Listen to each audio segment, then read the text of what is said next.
Bonjour à tous. Tout d'abord, on vous souhaite une très bonne année 2020. On se retrouve pour le premier Loto-Foot 15 de l'année. On va partir sur une grille à 36 € en N-1, donc 5 doubles et 2 triples. On commence tout de suite par le premier match, Angers-Nice. Angers est coté à 2 par les bookmakers au stade Raymond Kopa. Angers est plutôt à l'aise à domicile, avec seulement 2 défaites face à Marseille et Brest, tandis que Nice n'a gagné que 2 matchs à l'extérieur cette saison, c'était le 17 août et le 1er septembre. De plus, les Aiglons restent sur 4 matchs sans défaite, toutes compétitions confondues, une première cette saison. On serait tenté de partir sur un double sur Angers, mais ce ne serait pas une surprise de voir Nice l'emporter. On va placer un triple pour le moment. Toulouse-Brest. Toulouse reste sur une série historique de 10 défaites consécutives.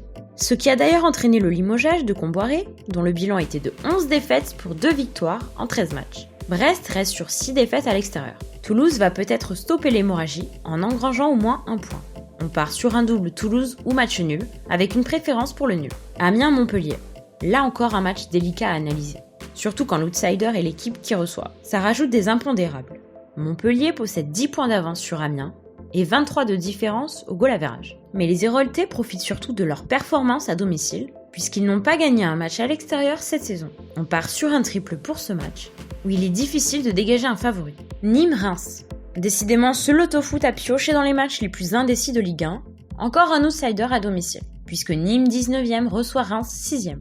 Reims qui d'ailleurs se débrouille plutôt bien à l'extérieur, puisqu'ils ont battu Paris et Marseille dans leur stade. Nîmes ne compte que 2 victoires à domicile contre des adversaires plutôt faibles, Brest et Toulouse. On va partir sur un double risqué sur Reims en espérant que la trêve n'ait pas trop chamboulé la hiérarchie. Metz-Strasbourg. On continue dans les matchs pièges avec le derby de l'Est. Metz n'a plus gagné depuis 11 matchs, et Strasbourg n'est pas à l'aise à l'extérieur. On va partir sur un double risqué sur Metz. Saint-Étienne-Nantes. Deuxième match le plus serré de Ligue 1 ce week-end, si on se fie aux cotes. 2,52 pour Saint-Étienne, 3,05 pour le nul, et 3,11 pour Nantes. Néanmoins, Saint-Étienne perd rarement à domicile. Nantes a gagné tous ses matchs d'un seul but d'écart. On va partir dans un premier temps sur un double sur Saint-Étienne, pour peut-être finir par un simple. Inter-Atalanta. L'Inter Milan n'a perdu qu'un seul match sur la phase aller. Malheureusement pour eux, c'était face à leur grand rival de la saison, la Juventus. Ils affrontent une belle équipe de Bergame, elle aussi qualifiée pour les 8e de C1. Les bookmakers évaluent les chances de victoire de l'Inter à 50-50. L'Inter, qui vient d'aller chercher une victoire importante sur le terrain napolitain, peut confirmer face à l'Atalanta, et ainsi aborder la deuxième partie de saison plus sereinement. On va respecter la hiérarchie de cette saison en prenant le double sur l'Inter. On verra plus tard si on laisse le simple. AS Roma-Juventus. Deuxième choc de Serie A, le 4e reçoit le 2e. Les Romains sont très solides à domicile, mais la Juve est souvent à l'aise chez les rivaux. Même s'ils ont perdu face à la Lazio, ils sont allés battre l'Inter et l'Atalanta. Les échéances européennes sont encore loin, et on se doute que la Juve va tout faire pour distancer l'Inter avant la Ligue des Champions. On part sur un double AS Roma ou Juventus pour finir probablement sur un simple sur la Juve. Torino-Bologne. Le 9e reçoit le 10e. Un match trop imprévisible où il est difficile de faire confiance au Torino. On va poser le triple sur ce match. Fiorentina-Spal. La Fiorentina est cotée dans les 1,50. Ils reçoivent la lanterne rouge de Serie A. Toujours privée de Ribéry, la Fiorentina n'est pas forcément rassurante. On va poser le simple néanmoins, car sinon la grille sera trop chère. Sampdoria-Brescia. L'équipe de Balotelli, auteur de 5 buts en 13 matchs, pointe à la 18e place. Brescia compte déjà 3 victoires à l'extérieur, ce qui représente plus de 80% de leurs points engrangés sur ce début de saison. C'est beaucoup pour une équipe de ce niveau. On va partir sur un simple risqué sur la Sampdoria, qui est coté à 2. Aston Villa-Manchester City. Les matchs ne sont jamais choisis au hasard, même si 23 points séparent les deux équipes. Tous les matchs de ce Loto-Foot restent des matchs pièges. City reste sur 10 matchs en un mois contre 9 pour Aston Villa, encore qualifié en League Cup et en FA Cup. C'est la période propice aux impondérables. Mais difficile de mettre le double, on va donc se résigner à prendre City en simple, qui possède 5 jours de repos, contre 4 pour Aston. Sur une grille plus chère, pourquoi pas prendre un double sur City. Dijon-Lille. Sur la phase aller, le parcours de Lille à l'extérieur est l'extrême opposé de son bilan domicile. Une seule victoire à l'extérieur pour le LOSC, contre 0 défaite à domicile.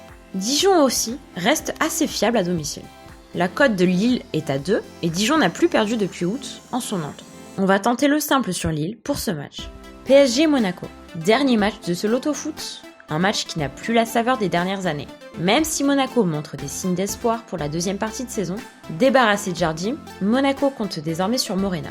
Un entraîneur à l'image de son équipe, plein de promesses mais avec tout à prouver. C'est le premier match d'une double confrontation, puisque le match en retard de la première partie de saison se déroulera 4 jours plus tard en principauté. Les bookmakers n'accordent que peu de crédit à l'ASM, puisque Paris est coté à 1,22. En effet, Paris sera au complet, avec un quatuor en pleine confiance, qui reste sur 2 matchs avec 6 buts, une première depuis 48 ans. Le simple est logique sur le PSG. La question la plus adaptée est plutôt est-ce que Monaco prendra au moins un point sur les 2 confrontations. On se retrouve avec 6 doubles et 3 triples. On va enlever le nul sur Torino-Bologne, puis on va miser un simple sur la Juventus. Il nous reste donc un double à enlever, ce qui est difficile pour cette grille. Difficile d'enlever le nul sur l'Inter ou encore de laisser la Fiorentina en simple. Mais on va choisir de faire confiance au vert en prenant Saint-Etienne en simple. Le compte est bon, on a bien une grille à 36 € en N-1. Attention à cette grille de reprise, ne gaspillez pas votre bankroll dessus. Si vous souhaitez connaître des méthodes pour gagner au loto-foot, vous avez un lien dans la description. On se laisse là-dessus et n'hésitez pas à faire un tour sur notre site. On se retrouve très prochainement pour d'autres vidéos. À bientôt!